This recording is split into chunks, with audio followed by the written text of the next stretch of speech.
മുളകിട്ടതാണ്. ചട്ടി അടുപ്പത്ത് വെച്ചു.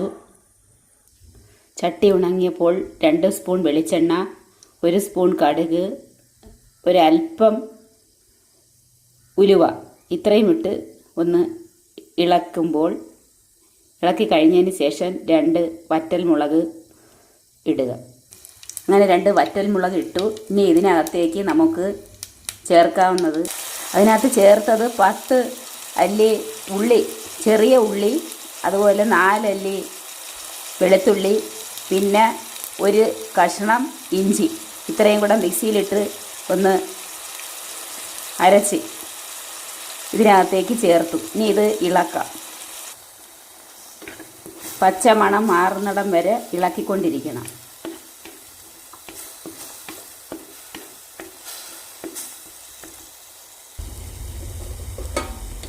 ഇതെല്ലാം കൂടെ നല്ല മൂത്ത ഒരു മണമൊക്കെ വരുന്നുണ്ട്. ഇനി നമുക്ക് ഇതിനകത്തേക്ക് പൊടികൾ ചേർക്കാം.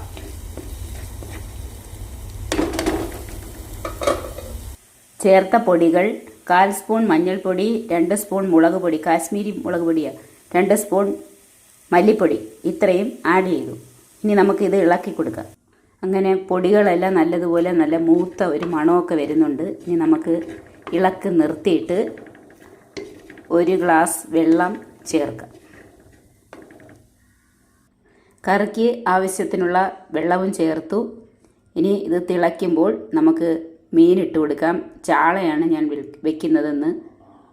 അങ്ങനെ ചെറുതായിട്ട് തിളയ്ക്കാൻ തുടങ്ങുന്നതേ ഉള്ളൂ. ഇതിനകത്തേക്ക് നമുക്ക് വേണമെങ്കിൽ തക്കാളി വഴറ്റി ഇട്ട് കൊടുക്കാം, ഇല്ലെങ്കിൽ തക്കാളി അരച്ച് ചേർക്കാം. ഞാനിപ്പോൾ ചേർക്കുന്നത് 3 ചെറിയ തക്കാളി അരിഞ്ഞത് ആഡ് ചെയ്യുകയാണ്.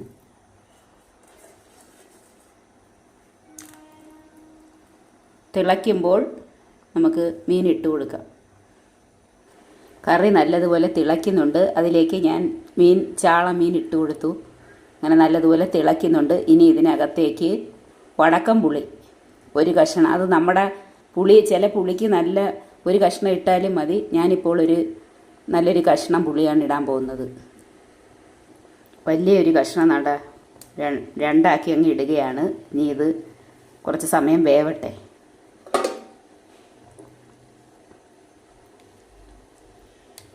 മീനെല്ലാം നമുക്ക് അടിയിലോട്ട് ഇങ്ങനെ ഇടാം.